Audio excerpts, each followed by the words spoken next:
আমি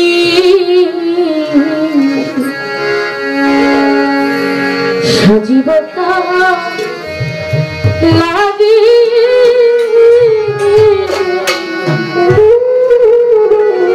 যার লাগে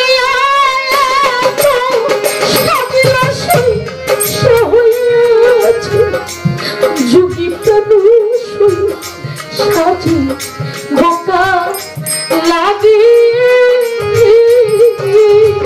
রশিদ কাবাবি যার লাগে এত সাজিলা সইছে হইয়াছে যুগি সাজি বোকা লাগি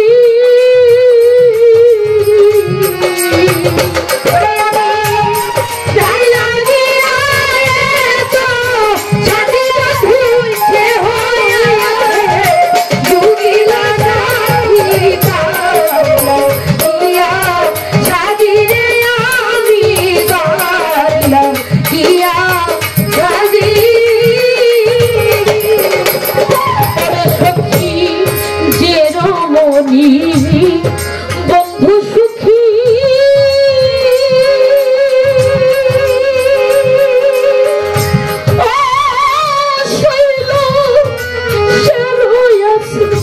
সাজি ওরা সখীদের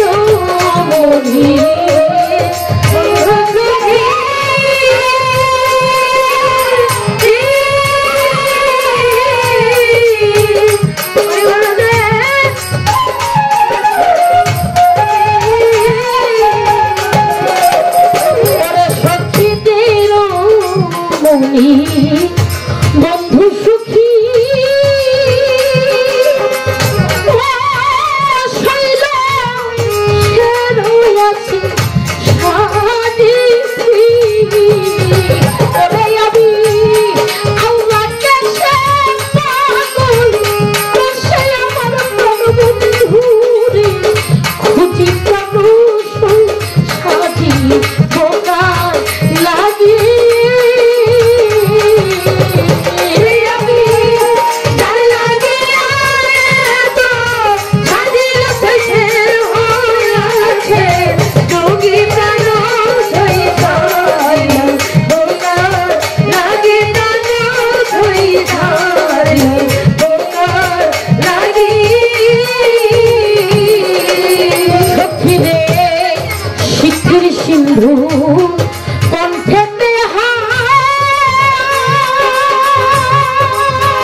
বলিস তারে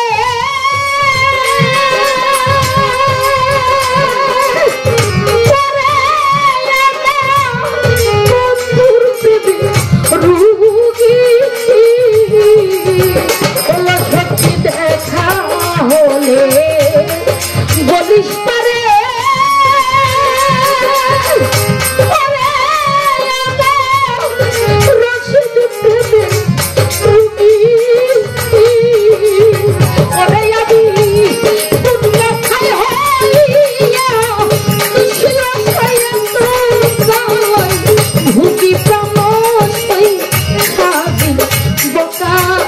লাগে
মনের মতো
আমি সজীব লাগি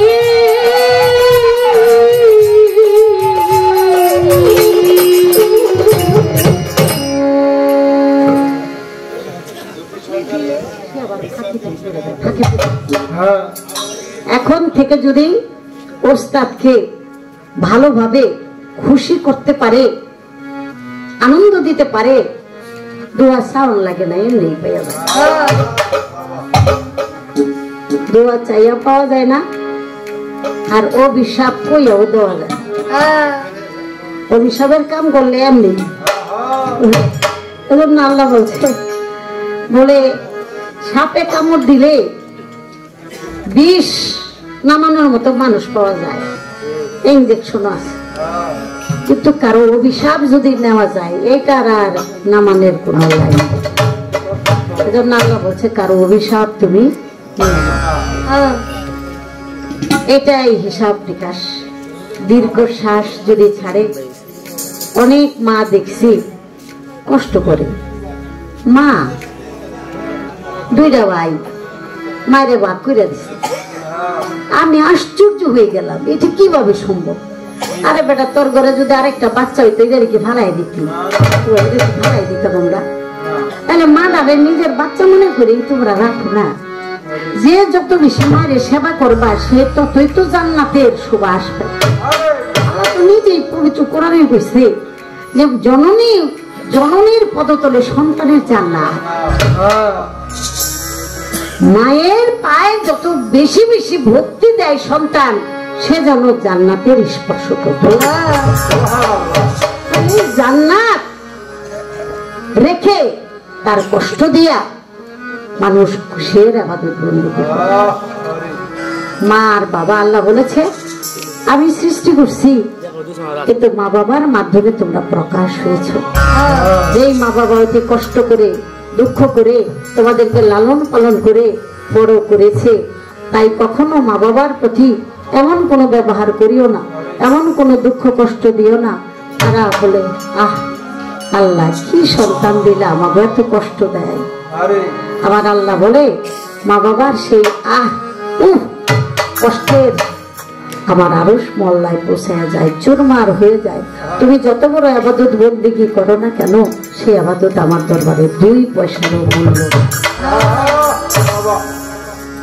ক্লিয়ার কথা। মা বাবার জন্য কি কয়, একটা দিনও বেশি খাওয়াইতে পারবো না, বুঝছেন বুঝছেন। কয় বউ তো পোলারে লয়ে গেছে বাপের বাড়ি, হ্যাঁ বলে 3 দিন দেরি লাগবে। 3 দিন লাগবে না 4 দিন লাগবে, এটা আমার বুঝলে দরকার নাই, সময়ও নাই। আপনি কই যাইবেন কই খাবেন খান গা, আমি আপনার লেগে রাখতে মাই চাই রয়েছে পোতে দেখ। কিরে বাবা কি কয় বউ? ঠিক ওই করছে, ও কি মানুষ না পাড়া? ও কোনো মানুষ না, আর পাড়া কইলে তো পাড়ায় রাগ হইব। ফাঁদাও তো ভালো, ফাঁদার সে খারাপ ও মানুষ যে নাকি মাতৃ পিতৃ সেই সত্তা রস বীজ ওই সত্তা যে রক্ষা করতে পারে না, পিতৃকে পিতৃধনকে রক্ষা করতে পারে না, সম্মান করতে পারে না, তার নাম পুত্র না, তার নাম হলো মূর্খ। হিসাব নিকাশ এখানে প্রতি মুহূর্তে মুহূর্তে যার দিকে তাকাই তার দিকেই তো আমি কিছু না কিছু শিক্ষা। আর আমার এত ঘাটাঘাটি করার দরকার নাই। আমার কিসের থেকে কথাটা বললাম, ওই অবদিয়াদের পেটের সন্তান রাত জাগবো না, হুদাহুদি দেখেন না দেখে ঘুমাইতেছে। ঘরে যাইবেন টাকা কটালে এত ওই টাকার আশায় ফালদা উঠে বই দিছে, টাকা গুনবো। আর ওরা হলো ভক্ত। এই জন্য আমি একটা কথা বলি কি, রক্ত করে বিরক্ত আর ভক্ত হয় অনুগত। রক্তে চাই ধন আর ভক্ত চাই গুরুর মন। আমার দয়াল গুরু আমার উপরে কি দিয়া জানি খুশি হয়। ওরা দুনিয়াদারির কোনো ধন সম্পদ চাই না। তাই আমার অন্তর থেকে দোয়া থাকবে ওরা যেন মানুষের মতো মানুষ হতে পারে। এই নিষ্পাপ শিশুরা যেন ওরা গুরু কর্মে আগাইতে পারে। এটাই সাধন ভজন, এটাই সাধন ভজন। রাত্রি জায়গা কি বাড়ির কাছের কথা? ডাক্তারে যদি শুনে আমরা রাত জাগি কইতে কোন কি হারাইয়া বাইচা গেছে আপনারা। রাত্রি জায়গাটাই বলে সবচেয়ে বড় একটা ব্যারাম রোগ। তারা তো বেশি দিন বাঁচে না, হায়াত কাটা যায়। ও এই কথা কয় রাত জাগে বলে হায়াত কাটা যায়। কয় কি আল্লাহ রাত আর দিন এই দুইয়ের মধ্যে পছন্দ করে রায়। আর সাধকরা সারা রাত সেই বন্ধুর প্রেমে বিভোর রয়েছে, রাতের পর রাত। এই রাত্রি হইল মিলনের যোগাযোগ, মিলনের সুযোগ হইল রাতে। দিনে কিন্তু দিনের কাম হয় না। আমার দয়াল নবী গুহায় কি রাত্র যুগেই তো কোরআন নাজিল হয়েছে না, সবে কদর রাত্রি, হাজার রাতের চেয়ে শ্রেষ্ঠ রাত। এটাই তো কথা। এর চেয়ে বড় হিসাব আর কিছুই থাকতে পারে না। সাধকরা বলে ঘুম বেশি জানোয়ারের আর খাই বেশি দরিদ্র। আল্লাহর প্রেমিক আল্লাহর মানুষ যারা তারা বেশি ঘুমায় না, ঘুমের ঘরে চুরি হয়। আমার আল্লাহ তো ঘুমায় না, তাহলে আমি কি লেগে ঘুমাবো? আমার আল্লাহ বলে একবার বান্দা আমাকে ডাকলে আমি তার ডাকে 10 বার সাড়া দিয়ে দেবো। আর আমি অহরহর আল্লাহ আল্লাহ ডাকতে থাকি। একটা গান চলে আসলো করি।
আমিও তোমাদের মতো মানুষ, ওরা যেন ভয় না পায়, হ্যাঁ ভয় না পায়, এই জন্য বলছিল কোনো সমস্যা নাই।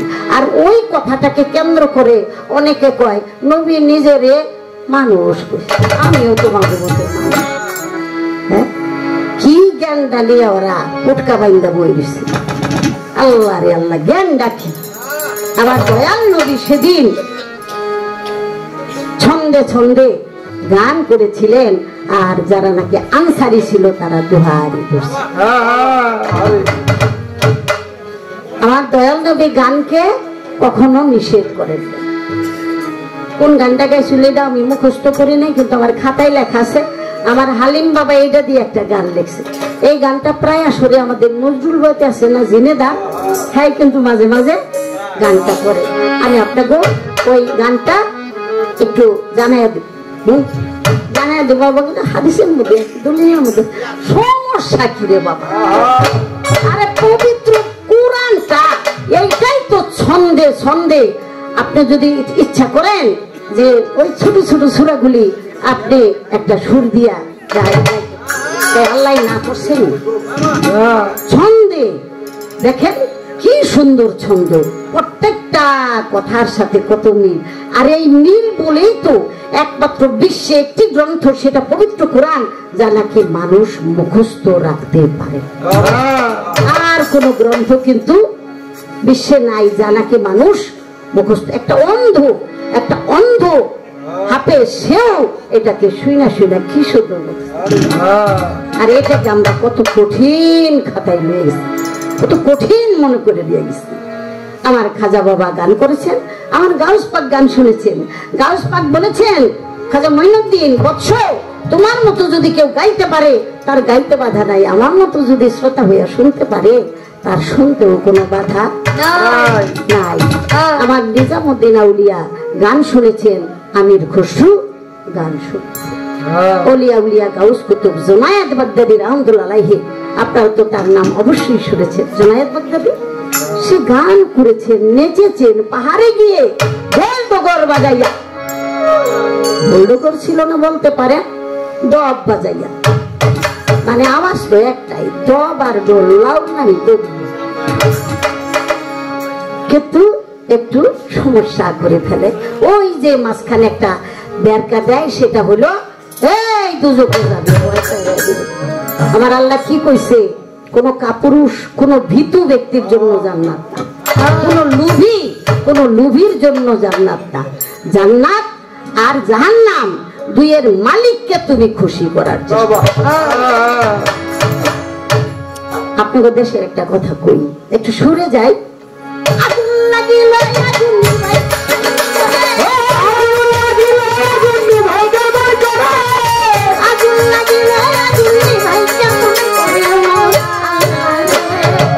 প্রেমের আগুন নিভাই লাইন করে আমার আল্লাহ রে।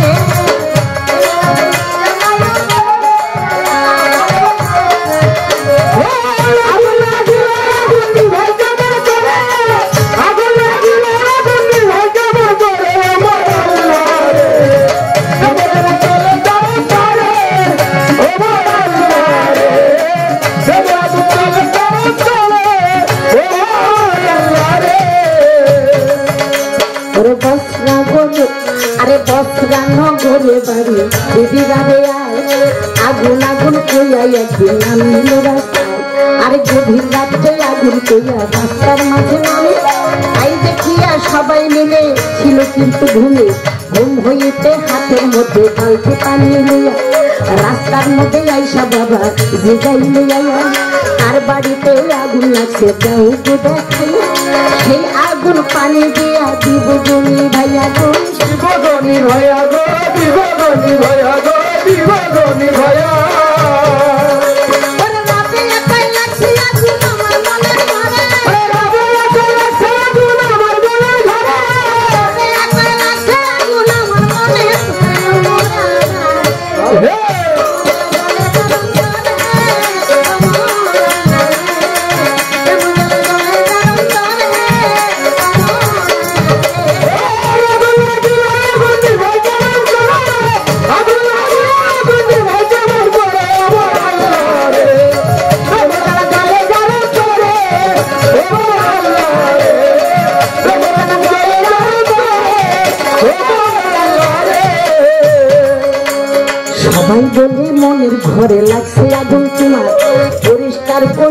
এবার দেখাও তার ব্যাপার।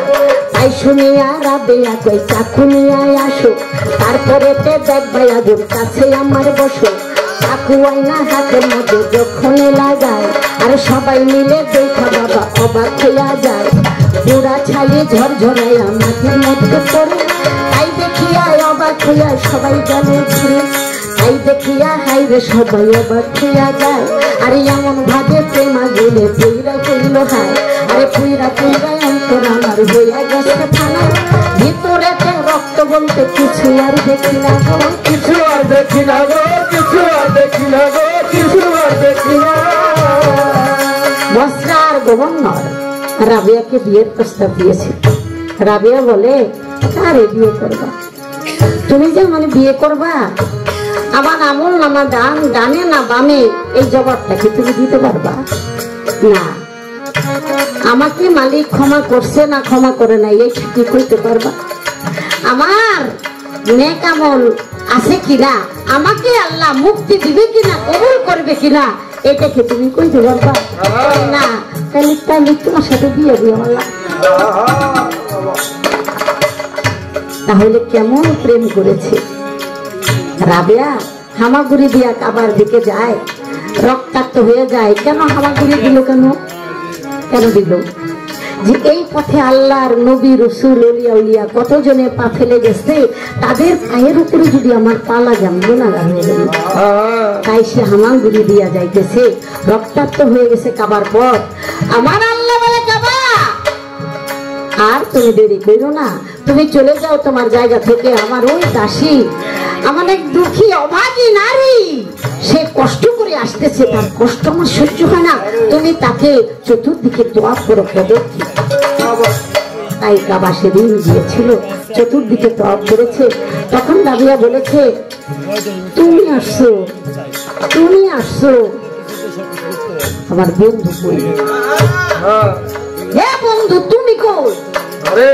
তো তোমার ঘর, এই ঘরের লেগে তো আমি সারা জীবন অপেক্ষা করি না, ঘর দিয়ে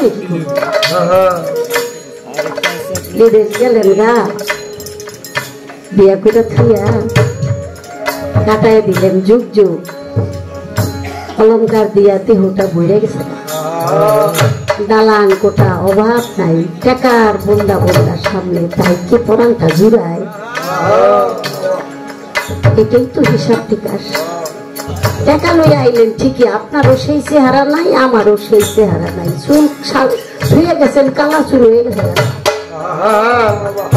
একটা আফসোস থাকে না, এখন আইসো কি লেগা, কি লেগাইছো, তখন আমি আসে কি আর তোমার কি দেবো, কি দিয়ে চোখের পানি ছাড়ে, চোখের পানি পড়ে। আপনিও আফসোস করেন, সেও আফসোস করে, বিগত দিনের সুখের জীবনটা বিচ্ছিন্ন কিভাবে কাটাই যায়। তাহলে পরম বন্ধু যদি আমার বুকে না আসে, তাহলে তার দেওয়া দালান কোঠায় কোনোদিন সুখ আসে না। এটা আমি একটা দুনিয়ার দৃষ্টান্ত দিলাম বাবা, কিন্তু হিসাব করে বুকে হাত দিয়া দেখেন, কাহিনীও হাসা। মা কন, বাবা কন, ভাই বোন যত কিছু কন, কিন্তু স্বামীর বুকের সাথে যে একটা সুখ, এইটার মতো আর এই যে অভাব, একটা দীর্ঘশ্বাস, এটার মূলে কাহিনী আছে। তাই রাবিয়া বলেছিল, আমি তো ঘরের জন্য পাগল না, আমি তো তোমারে চাই। তুমি কো? আমি তো তোমারে চাই। আমার আল্লাহ বলেছে, আমাকে যে চাই আমি তার সাথে অবশ্যই মিলন দিয়ে থাকি, তুমি অপেক্ষা করো। রাবিয়া হাসি দিয়া বলে, আমার আর কোনো ভয় নাই, তুমি কথা দিয়েছো।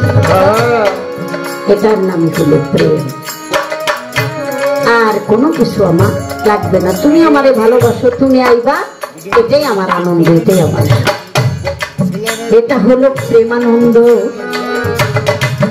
এবার ওই কথাতে যাই, ডিসেম্বরের 24 তারিখ আমি আর আমার পরশ ভাই দুইজনে গান গাই। কারণ তো আমার পরশ ভাই দুনিয়ায় নাই, এটা আমি চোখ মধ্য করলেই আমার মনে হয় পরশ ভাই আমার পাশেই। আমি মনে করি না পরশ ভাই হারাই গেছে, আমি সব সবাই গেছি। চোখ বন্ধ করলে সবার সাথে আমার একটা গোল মিটিং। যোগাযোগ আছে তো। অলিয়া উলিয়ার দরবারে গেছি, কোনো মিশা না, একটু রুহানি আলো হয়েছে দেখি, একটু হইলো আলোর সন্ধান পাইছি। বান্দুরা খানেপুর দারাজ পাগলের বাড়ি, আমি আর পরশ ভাই অনেক বছর গান করি। তার মেয়ের ঘরে নাতি, নাম তার তাহের সান, বারান্দাতে বসা আছেন শোনেন বর্তমান। আমি তারে জিজ্ঞাসা করি, পাগলের জীবনে কোনো অলৌকিক কেরামতি আছে কিনা, একটুখানি বলেন আমার জানিবার বাসনা। তাহের চান বলে, একটা কেরামতি আছে, এই বাড়িতে কোনোদিন চুলা জ্বলে নাই যতদিন পাগল ছিল বেঁচে। তাহলে রান্ধনাই তো করতে, কয়েক খাই তো করতে, কয়েক পাগলে বসে রয়েছে। আর তার যে সহধর্মিনী পাগলি কইতাছে পাগল, খিদা লাগছে না, খাউন টাউন চুপ কর, ওই যে খাই বেশি দরিদ্রে ঘুম বেশি জানোয়ারে, এত খাই খাই করস কা, মালিক আছে না, মালিক তো জানে কখন কার কি লাগবে। আর এই বিশ্বাসটা রাখোস না, সমস্যা নেই, আইতাছে। হঠাৎ করে চায় দেখে এক ভক্ত একটা ঝাঁটাই ভুইরা ভাত নিয়ে ভাত, আরেকজনে এক গাবলা মাছ পেয়েছে, রান্না মাছ, মেলা খা কদ্দুর খাইতে পারবে, কত কি খাও যাইব, তার চিন্তা করিস না, আইতাছে। হির হির করে দেখা গেল দলে দলে ভক্ত এসে পড়ছে। বাবারে, যারা পাগল তাদের কিন্তু একটা দূরদর্শিতা, অন্তর্চক্ষু খোলা, তারা কিন্তু বুঝতে পারে। ঢাক দিয়া কয়, সবাই দেখ এই মাসটায় আসলো কোথা হতে,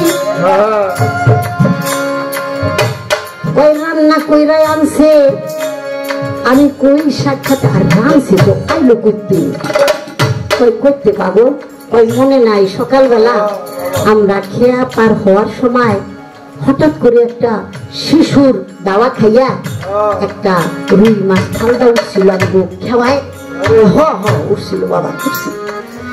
তোরা না কইছিলি মাছ যখন পাইছি খাইয়া লাই লইয়া যাই, আমি কইছি না রে, এটা হলো অসহায়, হ্যাঁ এটা অসহায় শিশুর ধাওয়া খাইয়া ও আমাদের কাছে আশ্রয় নিতে আসছে।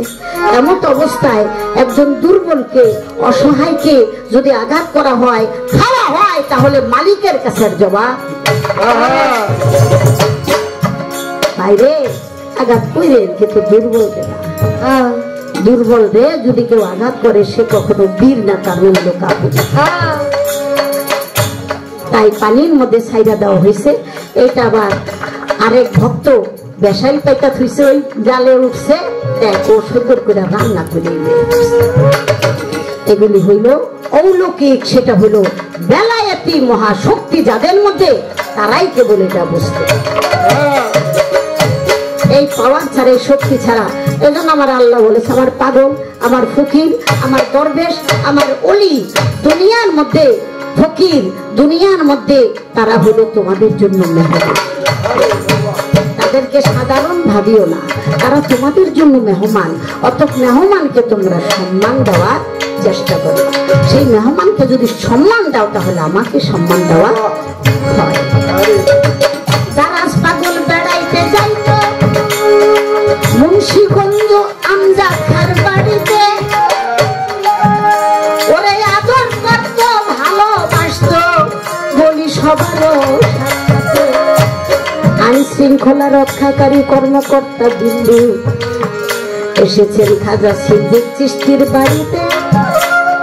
অনেক সুন্দর আয়োজন একবার দেখিতে, সুশৃঙ্খল মনোভাব, মানবতার সেবার প্রতিজ্ঞা করে তারা মা বাবার বুক ছাড়িয়া সারা রাত্র সারাদিন বেড়ায় ঘুরিয়া ঘুরিয়া।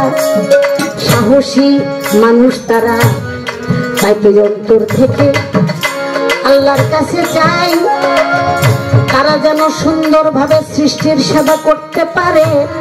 আমি এই বাসনা চাই। একদিনেতে আমজাদ খা ওই পাগলকে পাইবে কে?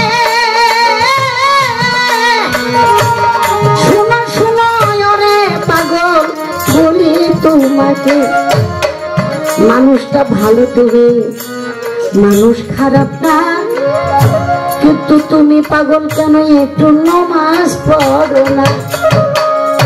সবাই আমারে প্রশ্ন করে কেমন পাগল লালন পালন করো, নামাজ সে পড়ে না তারে তুমি একটু ধরো। পাগলের নামাজ খানা যদি তুমি করিতাইয়া দেয়, তাহলে তোমার জন্য লোক লজ্জা দিত না। এমন সই আল্লাহু আকবার দিয়াছে আজান। একটা ঘর ছিল, সেই ঘরের মধ্যে দারাজ পাগল ঢুইকা যান, দরজাটারে লাগাইয়া দিল। আমজাদ খা দেখিয়া মনে মনে তখন বাবা উঠিল ভাবিয়া, কি লেগা নামাজের কথা কইলাম, কি লেগা কইলাম? আমি কইলাম নামাজের কথা, আর পাগলাই দরজা লাগাইয়া দিল, ভিতরে ঢুকে গেল। বেড়ার মধ্যে একটা ফুটা ছিল, ফুটা দিয়া একটা চোখ দিয়া চাইয়া রয়েছে। চাইয়া দেখে পাগল নাই, ঘরের মধ্যে পাগল নাই, দরজাও কিন্তু আর নাই। হায় হায় আশ্চর্য, পাগল কই গেল? কতক্ষণ পরে পাগল দরজা খুইলা আমজাদ খার পিঠের মধ্যে একটা হাত দিয়া কয়, আমজাদ খা, পাগলের নামাজ দেখতে গিয়া নিজের নামাজটা যে কাজা হয়ে গেল। জবাব কি আমি দিব না তুমি দিবা? হে আমজাদ, পাগলের নামাজ দিয়ে তোমার এত ঠেকাছে, তোমার নামাজ তুমি পড়বা, পাগলের নামাজ তোমার না নামাজ পড়ার দরকার ছিল, তোমার এত জরুরি, তুমি যাইতা, কিন্তু তুমি পাগলের নামাজ দেখতাইসা, নিজের নামাজটাই তোমার কাজা হয়ে গেল। অনেক সময় আরেকজন রে গালি দিতে দিতে, কথা কইতে কইতে কখন যে নিজে গুনাহগার হয়ে গেলাম, ও নীরব হইয়া শুনতাছে, ওর পাপও আমি ভিতরে বইরে ফেলাই, কারণ ও তো প্রতিবাদ করে না। আপনি খালি কন, আপনি খালি কন। যত নীরবতা পালন করে ধৈর্য ধারণ করছে, ও মাফ হয়ে গেছে, আর আপনি ওর পাপগুলি ভিতরে নিয়ে নিচ্ছে। এই জন্য পাগলে বলছে, আমজাদ খা, পাগল বেনামাজি না, পাগল যার তার পিছে নামাজ পড়ে না। রাগ করেন না কিন্তু কথাটা, এটা পাগলের কথা, পাগলের খেলা। পাগলে কি দেখে কি বোঝে, এটা পাগল পাগলে যেন তেন ইমামের পিছনে নামাজ করে না। আমি যার উপরে আমার ইবাদতের দায়িত্ব অর্পণ করব, ওই ইমাম সাহেবের, ওই মহামালিকের সাথে কতটুকু যোগাযোগ আছে? একটা তাহা চলবে হাজালে ইমাম, আমার সকল কিছু যে দায়িত্ব তারে দিয়া দিব, সে নিয়া আবার মালিকের কাছে পৌঁছাই দিব, তাহলে তার মুখটা কত পবিত্র থাকতে হবে, কি বাবা? কতটুক মালিকের সাথে তার যোগাযোগ রাখতে হইবে, পুরা মুক্তাদির দায়িত্ব তার উপরে। ইমাম আমার কি লাগে, ইমাম আমার কি লাগে, আমি ইমামের কি লাগি, আমার সাথে তার কিসের সম্পর্ক? তারে বেতন দিতেছেন, সে নামাজ পড়াইতেছে, কিসের সম্পর্ক? কিসের? সে তো অর্থ বিনিময়ে নামাজ পড়াইতেছে, কন্ট্যাক্ট করে, চুক্তি করে। তাহলে কি আল্লাহর সাথে কি সম্পর্ক, কিসের ধর্মকর্ম? একটু জ্ঞান দিয়ে দেখতে হবে। তাই বলেছে, আমি চলে গেছি সেখানে, আমার ইমাম আছে, আমি সেখানে চলে গেছি, ইমাম যেখানে আছে, আমি ইমামের সাথে আমার সালাত আদায় করে আমি আবার চলে গেছি। তাই যারা নাকি পাগল, তাদেরকে অযথা টানাটানি করেন না বাবা, টানাটানি করেন না। কারণ তারা যদি একটা সেজদা দেয়, যতক্ষণ পর্যন্ত মালিক উপস্থিতি না হবে, ততক্ষণ পর্যন্ত তারা সেজদাই তুলবে না। তাই আপনি কেমনে জামাতের নামাজ পাগল দিয়ে পড়াইবেন? কোন আরে না, জামাত নষ্ট হয়ে যাবে না। একটা পাগলের লেগা ওই পাগল রে পাগলের মতোই থাকতে দেন। এটাই হলো হিসাব নিকাশ, এটা হলো দারাজ পাগলের। পাগল ফকির এরা হলো ফাঁকা, এরা হলো ফাঁকা মানে নিঃস্ব। এর জন্য বলা হয়েছে হইতে পারলে ফাঁকা পাইবা পরম বন্ধুর দেখা। যত হবা শূন্য ততই হবা ধন্য। শূন্য না হওয়া পর্যন্ত তুমি ধন্য হতে পারবা না। অর্থাৎ লা মাকসুদা ইল্লাল্লাহ, আমার বলতে কোনো কিছু নাই, তুমি তুমি। আরে জানি যারা বুঝে তারা ধন্যবাদ করে, জানি যারা বুঝে তারা ধন্যবাদ করে, জানি যারা বুঝে তারা ধন্যবাদ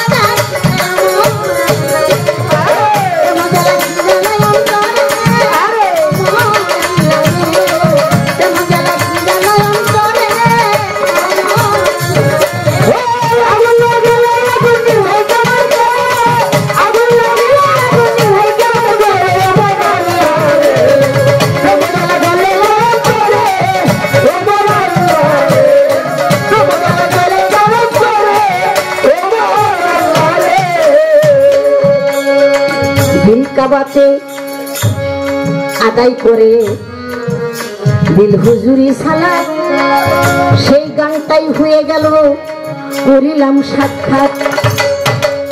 যে জন্য নাকি দিল কাবাতে কি বলা হয়েছে, কুলবিল মুমিনিন আরশে, মুমিনের কাল আল্লাহর আরশ, আরশের পরশে হয়ে যায় সরস। এই কাবার সাথে লেনা দেনা যারা তরিকার জগতে প্রবেশ করেছে তাদের হিসাব নিকাশ, তাদের ইবাদত বন্দিগি একটু ব্যতিক্রম থাকে। বাজান সাধারণ আর অসাধারণ এক কইরেন না, এক কইরেন না। আমার রজ্জবালি দেওয়ান বাবা একটা গান দেখছে না, ওই যে দিল হুজুরি নামাজ, মোরাকাবার নামাজ, নামাজ ওই রাখে হোক দেখছে। এত গান তো গাওয়া যাবে না, আপনাদেরকে একটু ইশারা দিলেই আপনারা বুঝতে পারবেন। আর খোলামেলা ভাবে সবকিছু কথা বলা যাবে না। কিভাবে যাবে শুনেন, যারা নাকি ডাক্তারের সিরিয়ালে থাকে, কি আছে না, সিরিয়াল লেখা লাগে, তারপরে প্রেসক্রিপশনের, হ্যাঁ এটা দেওয়ার আগে আপনারই করতে হইব না, ফি দিতে হইব না নাকি? যেগুলি নাকি আমার সিরিয়ালে আছে আমি তো কেবল তাগো চিকিৎসাই। যারা সিরিয়ালের নাম লেখাই নাই, হ্যাঁ গলি আমার অত ঠেকা পড়ে এটা হলো বেহুদা। ওই বেহুদা কথা কইতে গেলে হেরা তো মানবই না, আরো গিবত ছড়ায়। অথবা আমারে দিয়ে আর জ্বালা যন্ত্রণা দিয়েন না। আমারে প্রশ্ন কি লেগে জিজ্ঞাসেন, হজ করছে প্রথম কে? দয়াল নবীর সাথে আলহাজ নাই। আল্লাহুম্মা লাব্বাইকা যে কইলেন, আল্লাহ কি কইছে আমি তোমার হাজিরা কবুল করছি? একবারও কইছে? যদি না কইয়া থাকে তাহলে আপনি হাজির নাম কি লিখা দিছে? আপনার উপস্থিতি, আল্লাহুম্মা লাব্বাইকা মানে তো আমি তোমার দরবারে উপস্থিত দেখি। আপনার উপস্থিতি যতক্ষণ পর্যন্ত আপনি নিজের কানে না শুনবেন ততক্ষণ পর্যন্ত আপনি হাজির। ক্লিয়ার কথা। যান না মদিনায়, মদিনায় গিয়ে ধ্যান ধরে বসেন, ধ্যানস্থ হন, তন্দ্রাচ্ছন্ন। যদি চোখ বন্ধ হয়, স্বপ্ন যুগে হোক, ফায়েজে হোক, রুহানি ভাবে হোক, মহান বিশ্বগুরু ইয়ার হাবিব হযরত মুহাম্মদ মুস্তাফা সাল্লাল্লাহু আলাইহি সাল্লাম অবশ্যই আপনি যদি সেই আশিকি অন্তর নিয়ে থাকেন যোগাযোগ হবে। কাবায় কোনো হাজি নাই, হাজি হইতে হইলে ওই মদিনা বলার যোগাযোগ। জানি যারা বুঝে তারা অজ্ঞানী না, অজ্ঞানী করে শুধু সমালোচনা গো, সমালোচনা গো, সমালোচনা গো, সমালোচনা। এবার ছোট্ট দুইটা গুলি আমি মাইরা দিব তারে, ছোট্ট দুইটা গুলি আমি মাইরা দিব তারে। আর অন্য কোনো গুলি মারবেন। যখন ওই ছিলাম মধুর চর, আমার কয়েকজন খেলার সাথে ছিল, ছোট আমরা খুব মারবেন খেলতাম। তারপর ওই সিগারেটের যে বান্ডিল আছে এটি দিয়ে তাস আর কি ওই সারা খেলতাম, হাডুডু দাইরা মানে বেড়াগিরি খেলার। আবার কামটাও লইছি বেড়াগিরি, দেহটা খালি বেড়ির কিন্তু ভিতরেটা ব্যাক হই বেড়া। বুঝতে পারি আর কি, একটা পুরুষ মানুষ তার যতটুকু অনুভূতি নাই তার জীবন সম্পর্কে, আমার মনে আমি দেখলেই কয়ে দিতে পারি তার অবস্থাটা কি। বলা যায় আমি দুই একবার বেড়াও আসি,